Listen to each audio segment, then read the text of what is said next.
Model की सफाई करते समय उस आदमी ने अचानक एक अजीब चीज नोटिस की। जैसे ही उसने मॉडल पर थोड़ा सा पानी छिड़का, मौसम बदलने लगा और हल्की बारिश शुरू हो गई। ये खोज सच में बहुत खतरनाक थी। फिर उसने अपना ध्यान पूरे शहर के मॉडल की तरफ किया। जैसे ही उसने थोड़ा और पानी डाला, बाहर सचमुच तेज बारिश शुरू हो गई। सड़क पर चल रहे लोग कुछ ही सेकंड में पूरी तरह भीग गए। कुछ देर पहले तक साफ दिखाई देने वाला आसमान अब काले बादलों, गरजती बिजली और तूफानी बारिश से भर चुका था। यह देखकर जेफ तुरंत बालकनी में गया ताकि इस अजीब घटना को महसूस कर सके। लेकिन उसे सबसे ज्यादा हैरानी तब हुई जब उसने महसूस किया कि बाहर हो रही बारिश का तापमान बिल्कुल उसी पानी जैसा था जो उसकी केतली में था। तभी जेफ के दिमाग में एक खतरनाक ख्याल आया। उसे लगा कि शायद इस सब का उससे कोई संबंध है और किसी तरह वह पूरे शहर को कंट्रोल कर रहा है। सच्चाई जानने के लिए वह दोबारा मॉडल के पास गया और उसमें अपना घर ढूंढने लगा। तभी उसकी नजर खिड़की के पास खड़े अपने ही छोटे से मॉडल पर पड़ी। ऐसा लग रहा था जैसे पूरा मॉडल उसी शहर की असली कॉपी हो। यहाँ तक कि सड़कों पर हो रही हर छोटी बड़ी चीज भी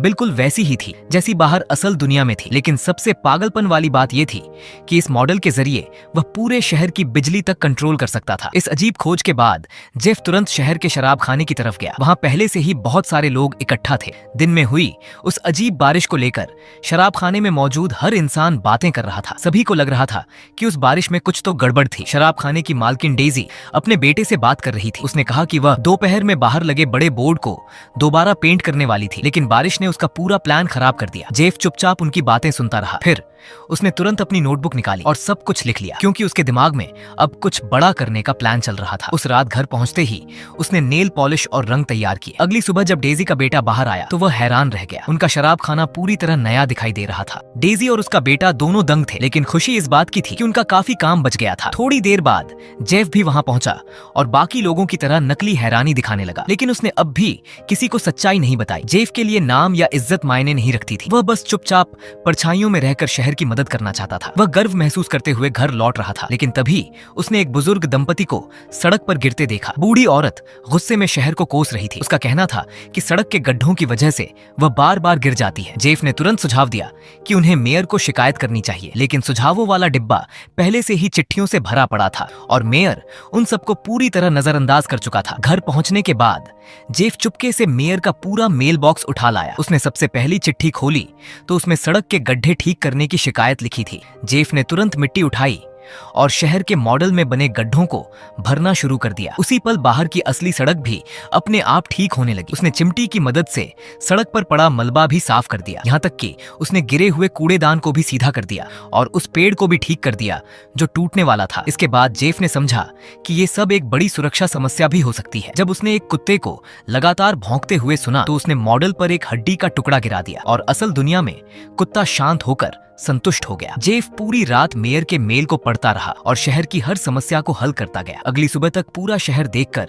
लोग हैरान रह गए कि शहर कितना बदल चुका है, लेकिन किसी को नहीं पता था कि इसके पीछे कौन था। कुछ लोगों ने कहा कि ये काम सिर्फ मेयर ही कर सकता है, इसलिए सबने मान लिया कि मेयर ही सब कर रहा है। लेकिन किसी ने उम्मीद नहीं की थी कि मेयर इसका पूरा श्रेय खुद ले लेगा और डेजी से शराब खाने की दीवार पेंट करने का खर्च भी मांग लेगा। डेजी पहले से ही मेयर पर भरोसा नहीं करती थी और जब उसे कोई फायदा नहीं मिला तो मेयर ने भी इस काम को छोड़ दिया। उसी समय जेफ शराब खाने में मौजूद था। वह ये सब सुनकर बहुत गुस्से में आ गया कि वह इतनी मेहनत से सब कुछ ठीक कर रहा था और सारा क्रेडिट ये बेईमान मेयर ले जा रहा था। रास्ते में लौटते समय वह सुपरमार्केट के पास से गुजरा और उसने स्टाफ को बातें करते सुना। वे अभी भी यही मानते थे कि सब कुछ मेयर की वजह से हुआ है, खासकर क्योंकि चुनाव नजदीक था और लोगों का समर्थन जीतना बहुत जरूरी था। जेफ का चेहरा ये सुनकर बदल गया, क्योंकि कुछ समय पहले उसकी पत्नी खुद मेयर थी, लेकिन एक हादसे में उसकी मौत हो गई थी और उसी की जगह इस बेईमान मेयर ने पद संभाल लिया था। अपनी पत्नी की तस्वीर देखते हुए जेफ ने तय कर लिया कि अब उसे कुछ करना ही होगा, लेकिन उससे पहले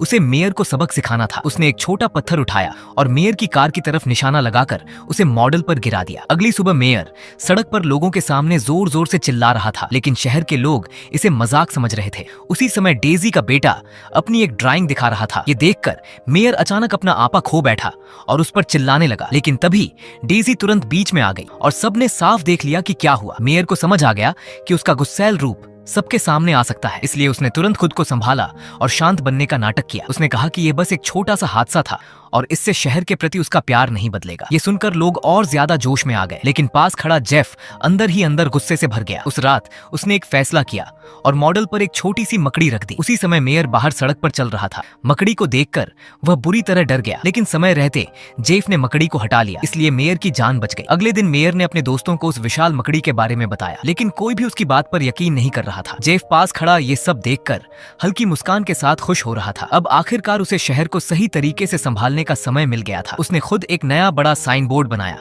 और जैसे ही वह लगाया गया, शहर का व्यापार फिर से बढ़ने लगा। यहाँ तक कि डेजी के शराब खाने में भी ग्राहकों की भीड़ बढ़ गई। जेफ चुपचाप सब देखता रहा और शहर को फिर से उभरता देखकर संतुष्ट था। लेकिन जब उसने उस साइन बोर्ड को और बड़ा बनाने का फैसला किया, तभी एक नई समस्या पैदा हो गई। नया बोर्ड पहले से बड़ा था और उसमें चमकती नियन लाइटें भी लगी थीं, लेकिन वह एक रात भी नहीं टिक पाया। अचानक शहर की बिजली व्यवस्था पूरी तरह ठप हो गई और पूरी सड़क अंधेरे में डूब गई। लोग मोमबत्तियां जलाकर एक जगह इकट्ठा होने लगे। मेयर ने तुरंत गवर्नर से संपर्क किया, लेकिन जवाब मिला कि मरम्मत में कम से कम 2 हफ्ते लगेंगे। ये सुनकर पूरे शहर में घबराहट फैल गई। लोग मेयर को दोष देने लगे कि उसने शहर के लिए कुछ नहीं किया। कुछ लोगों को शक होने लगा कि वह जानबूझकर लोगों को यहाँ से निकालकर उनके घर सस्ते में खरीदना चाहता है। एक ही झटके में मेयर शहर का सबसे बड़ा दुश्मन बन गया। जैसे जैसे लोगों का गुस्सा बढ़ता गया, मेयर ने जल्दी से शहर छोड़ने का फैसला किया, लेकिन लोग उसके पीछे पीछे दौड़ पड़े। तभी डेजी का बेटा बाहर पेंटिंग कर रहा था। मेयर ने उसे देखकर समझ लिया कि वही लड़का नया साइन बोर्ड बना रहा है। उसने तुरंत सारा इल्जाम उस पर डाल दिया और कहा कि ब्लैकआउट उसी की वजह से हुआ है, क्योंकि उसने साइन बदल दिया और बहुत ज्यादा बिजली खींच ली। जैसे जैसे हालात और बिगड़ते गए, जेफ आखिरकार आगे आया। उसने मान लिया कि उसे मॉडल के बारे में पता चल गया था और वह उसी से शहर को बदल रहा था। उसने कहा कि उसकी नीयत अच्छी थी, लेकिन नतीजे खराब निकले। ये साबित करने के लिए उसने मॉडल के अंदर अपने घर पर एक छोटा सा माचिस जलाया और असल शहर में तुरंत एक छोटी आग दिखाई देने लगी। ठीक उसी समय मेयर वहां पहुंच गया। उस अद्भुत मॉडल को देखकर उसे समझ आ गया कि इसे अपने फायदे के लिए इस्तेमाल किया जा सकता है। मेयर ने ऐलान किया कि वह इस जादुई मॉडल का इस्तेमाल करके शहर को एक बड़ा टूरिस्ट स्पॉट बनाएगा, लेकिन उसकी आंखों में कुछ और ही खतरनाक इरादा झलक रहा था। जेफ ने ये सब समझ लिया और वह उसे ऐसा करने नहीं देना चाहता था। दोनों के बीच मॉडल को लेकर छीना झपट्टी होने लगी। इसी संघर्ष में जेफ से गलती से मॉडल गिर गया और पूरा शहर जोर से हिलने लगा। मॉडल जमीन पर गिरकर टूट गया। अगले दिन शहर तबाही के मंजर में था, जैसे किसी भूकंप ने सब कुछ उजाड़ दिया हो। रिपोर्टर वहां खबर बनाने पहुंच गए, लेकिन अब सबसे बड़ा सवाल था कि शहर की मरम्मत का खर्च कौन उठाएगा। उसी दौरान